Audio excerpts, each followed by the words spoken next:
Hello, isinang mayam.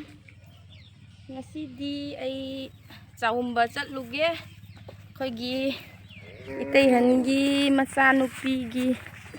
masa koigi isu tare. Do sa omba chake loisali lore thokleke. Koi nebo sulae. Sanupa sulae. Ado kuiraba matungda aina video se thangatjarakpani thangatjagena honajabani. Kuiraba matungda ado horen kari tawbagi haina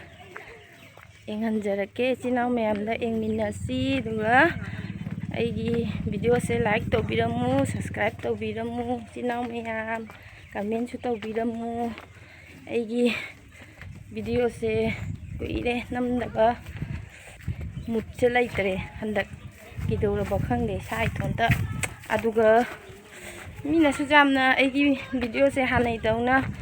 eng bidre view su amta kadre like su kadre dona sum tanna tanchale ya sum tawna tanjalakpa isinau mayam ado sinau mayam support to view aigi channel siga sima haijaningi sinau mayamda ado hajik jawraga mafam jawraga enghanjarake balandar haiba khundugani akhoi na chatlise sinau mayam dukan da ngatang changai sinau mayam kepi ama lauge za se ngangrane na kwa saraktre sidi duna kepi do hijorda sate da do kepi ama lausal lage yang sina chage aina tholakpada tom ngaina leire khoi nebodu kha siga pambi se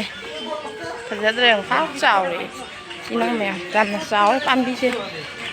tom ama dilai thanda khoi nungsa siga ngaina leire sinau mayam pambi se mahadev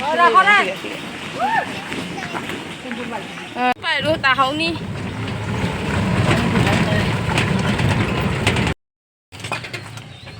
pamme aina amuk lep khare ne dukan se kai to lamen je sem mane na thugai bi gare chinang mayam hot loi raga sem ngane na haji ku sem dana leire duna khoi tom tong ko se jam ngai re kudru lau hon thana re chinang mayam da khoi som nakan gi asam lon gi lau hon che di una re khara ni jangai re lau ding na kona ga da ba yang kana thauri ba nu pa su lamben chu ja chi loi re ngau re ka nam ta ri mi mak la ni se bo ba thajan ni ang ja ba thai do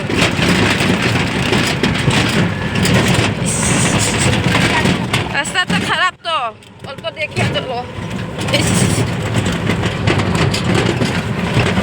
si kasipur gi school ni si sinau mayam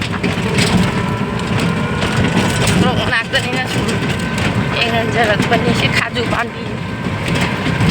tom je athina ra di phangge si ga di myam lep dei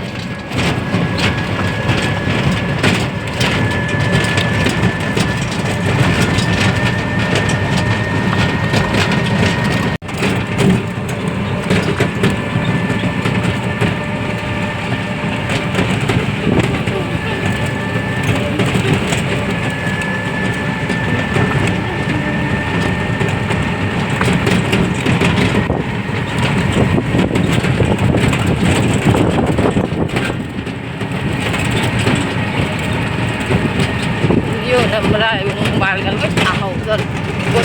kodro lambin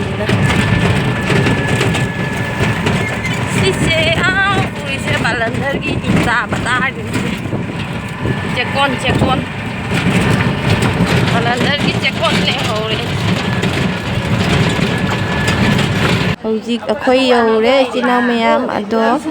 sabada lambin na phattaba ngasigi saba khusa siga da sangappaga hana pen uthi na phamjare leisabi macha hina phambaga hana rasna juice se pisale ado aing baje thaga jik साजे पूरा शांति होइरे आदुना हजी ओइ सोमना कंदा आंगांगी ꯍꯥꯏꯗꯤ ꯆꯥꯎꯝꯕꯗ ꯆꯪꯒꯗꯕ ꯄꯣꯠꯆꯪ ꯀꯔꯤ ꯀꯔꯤꯗꯣ ꯄꯨꯊꯣꯛꯇꯅ ꯍꯣꯠꯅꯔꯦꯀꯣ ꯏꯆꯤꯜ ꯏꯅꯥꯎ ꯃꯌꯥꯝ ꯑꯗꯣ ꯁꯤꯅ ꯑꯩꯒꯤ ꯏꯃꯥꯟꯅꯕꯤꯁꯤꯡ ꯏꯅꯝꯃꯁꯤꯡ ꯃꯌꯥꯝꯅꯤꯁꯦ ꯑꯩꯈꯣꯏ ꯏꯅꯦꯕꯣꯛ ꯇꯧꯔꯒ ꯉꯥꯏꯍꯥꯛ ꯄꯣꯊꯥꯔꯤ ꯏꯆꯤꯜ ꯏꯅꯥꯎ ꯃꯌꯥꯝ ꯑꯗꯣ ꯑꯩꯒꯤ ꯚꯤꯗꯤꯑꯣꯁꯦ ꯁꯥꯡꯗꯤ ꯌꯥꯝꯅ ꯉꯁꯤꯁꯦ ꯁꯥꯡꯗꯣꯏꯅꯤ ꯃꯊꯪꯒꯤ ꯚꯤꯗꯤꯑꯣꯗ ꯑꯇꯩ ꯑꯩꯅ ꯍꯥꯄꯛꯆꯒꯦ ꯏꯆꯤꯜ ꯏꯅꯥꯎ ꯃꯌꯥꯝ ꯍꯧꯖꯤꯛꯄꯨꯗꯤ ꯑꯁꯦ ꯑꯉꯥꯡꯁꯦ ꯄꯨꯊꯣꯔꯛꯑꯦ ꯑꯁꯦ ꯅꯨꯡꯁꯤꯗ꯭ꯔꯦ ꯌꯥꯝꯅꯁꯦ ꯀ꯭ꯔꯤꯁꯅ ꯃꯆꯥ ꯃꯥꯜꯂꯤꯉꯩꯒꯤ ꯃꯄꯥꯅꯀꯣ ꯄꯝꯃꯤꯕꯁꯦ ꯆꯥꯎꯝꯕꯒꯤ ꯁꯣꯡꯅ ꯈꯣꯠꯇꯅ ꯉꯁꯤꯅ ꯑꯅꯧꯕ ꯍꯥꯏꯗꯤ